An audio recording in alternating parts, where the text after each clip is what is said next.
Title: Shadows over the Bay. Outline: Prelude to Invasion, 1959 to 1960. The Cuban Revolution and Fidel Castro's rise to power.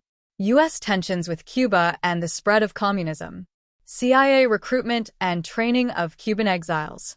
Secret meetings and the approval of Operation Zapata. The plan takes shape, 1960 to 1961. Covert training in Guatemala and Nicaragua. The exiles' hopes and fears. Personal stories of betrayal, loss, and patriotism. Disagreements within the U.S. government about the mission. Cuban intelligence intercepts hints of a possible invasion. The invasion begins April 15 to 17, 1961. U.S. airstrikes on Cuban airfields, success and failures.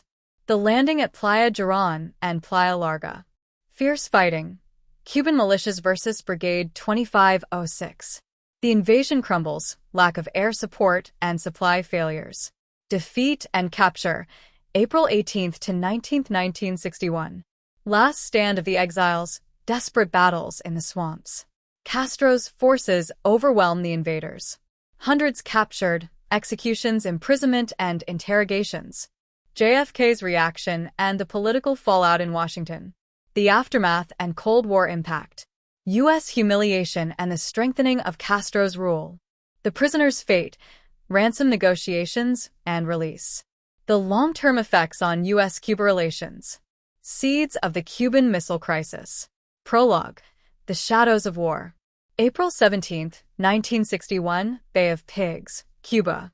The roar of engines echoed over the dark waters of the Caribbean. Carlos Mendoza gripped his rifle, heart hammering as the landing craft lurched forward. Around him, his brothers in arms, men of Brigade 2506, stared into the unknown. The moonlight illuminated the distant shoreline. Cuba. Their home. Their prison. And, tonight, their battlefield. A sudden explosion shattered the night. Cuban artillery had spotted them. The boats rocked violently as the first shells landed. Carlos clenched his teeth. There was no turning back.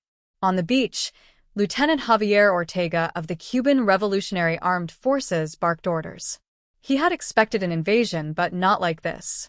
His men, barely trained, scrambled to their positions. Tonight, he would either defend his homeland or die trying. Gunfire erupted as the exiles stormed the beach. Bullets tore through the sand, screams filled the air, and the sea turned red with blood. The battle for Cuba had begun. Chapter 1: The Path to War. Havana, January 1961. In the grand halls of the presidential palace, Fidel Castro paced before his advisors. A cigar burned between his fingers as he listened to reports of increasing U.S. hostility. "The Americans will not stop until they break us," he muttered. "We must be ready."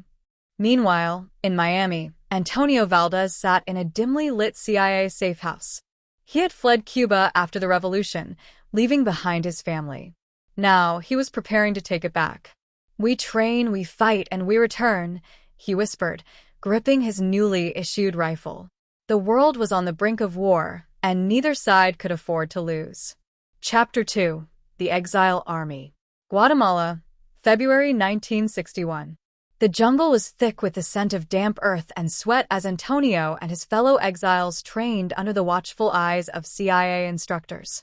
They were taught guerrilla tactics, weapons handling, and coded communication. Yet, beneath the surface, doubts simmered among the men. Carlos Mendoza watched his friend Alejandro struggle with the weight of a rifle. "You were a teacher before this," Carlos whispered. "Do you think you can really kill?" Alejandro swallowed hard. "I don't have a choice, do I?" In Washington, President John F. Kennedy met with his advisors. Skepticism clouded his thoughts. "Are we certain this will work?" he asked. The answer was not as clear as his advisors made it seem. Chapter 3: Betrayal in Havana. Havana, March 1961. Lieutenant Javier Ortega had spent years proving his loyalty to the revolution. But as he reviewed intercepted transmissions from Miami, he hesitated. The messages spoke of an imminent invasion. The Americans would return. He knew what that meant: bloodshed on Cuban soil.